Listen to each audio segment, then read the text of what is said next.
అందరికీ లోకరక్షకుడైన మన ప్రియ ప్రభువును యేసుక్రీస్తు వారి పేరిట శుభములు వందనాలు తెలియచేస్తూ ఉన్నాను.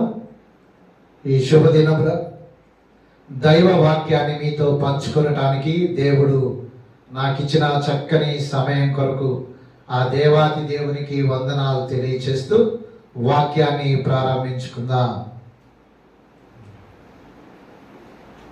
ఈ దినపు ధ్యానము కోసమై పరిశుద్ధ గ్రంథము నుండి ఒక చక్కని సందేశాన్ని వినే ముందుగా మిమ్మల్ని ఒక ప్రశ్న వేస్తూ వాక్యంలోనికి తీసుకొని పోతున్నా.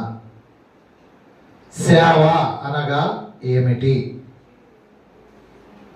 పాస్టర్ గారికి అవసరమైన మాట, సేవ చేస్తున్న వారికి అవసరమైన మాట, అయినా సంఘము కూడా తెలుసుకోవాల్సిన మాట. What is meant by the church or the service? సేవ. సేవ అనేది పదమునకు నేను బెంగళూరులో బైబిల్ ట్రైనింగ్ చేస్తున్నప్పుడు అక్కడున్న దైవ సేవకుడు ఒక పిడుగు లాంటి వార్త నేను అప్పుడు విన్నా, ఇప్పుడు మీతో మరలా చెప్తున్నా.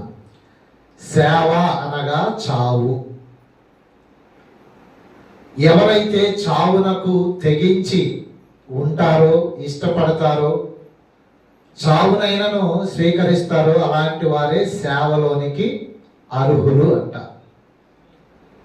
మీరు అనొచ్చు, సేవకి చావుకు సంబంధం ఏంటి? What is the relation between సేవ చావు అంటే, వాస్తవానికి డైరెక్ట్ గా నిన్ను ఎవరు చంపరు. అది కొద్దిగా కొన్ని చోట్లే మనం ఉంటాం. ఉదాహరణకి ఈ దినాన మనము క్రిస్టియన్స్ మీద అటాక్స్, ఏకంగా శాల్తీలనే గల్లంతు చేయటము నైజీరియా లాంటి దేశంలో ఎక్కువగా ఇప్పుడు ప్రజెంట్ చూస్తూ ఉన్నాం.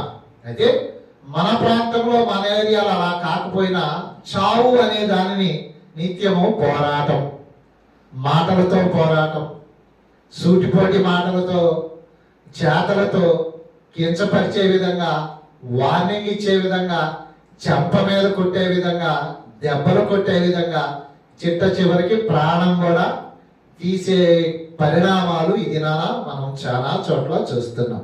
అసలు ఎందుకు పాస్టర్ గారి మీదకి వస్తారు? ఒక దైవ సేవకునితో కలగజేసుకోవాల్సిన ఆవశ్యకత ఏముందంటే, దైవ సేవకుడు అంటే దేవుని గీత, దేవుని హద్దు దాటకుండా హద్దు మీద పనిచేస్తూ హద్దును అనుసరించి సాగటమే సేవ. అయితే ఈ క్రమంలో కొన్ని సందర్భాల్లో ఉన్నది ఉన్నట్టుగా చెప్పాలి. ఉన్నది ఉన్నట్టుగా చెప్తే ఉలికి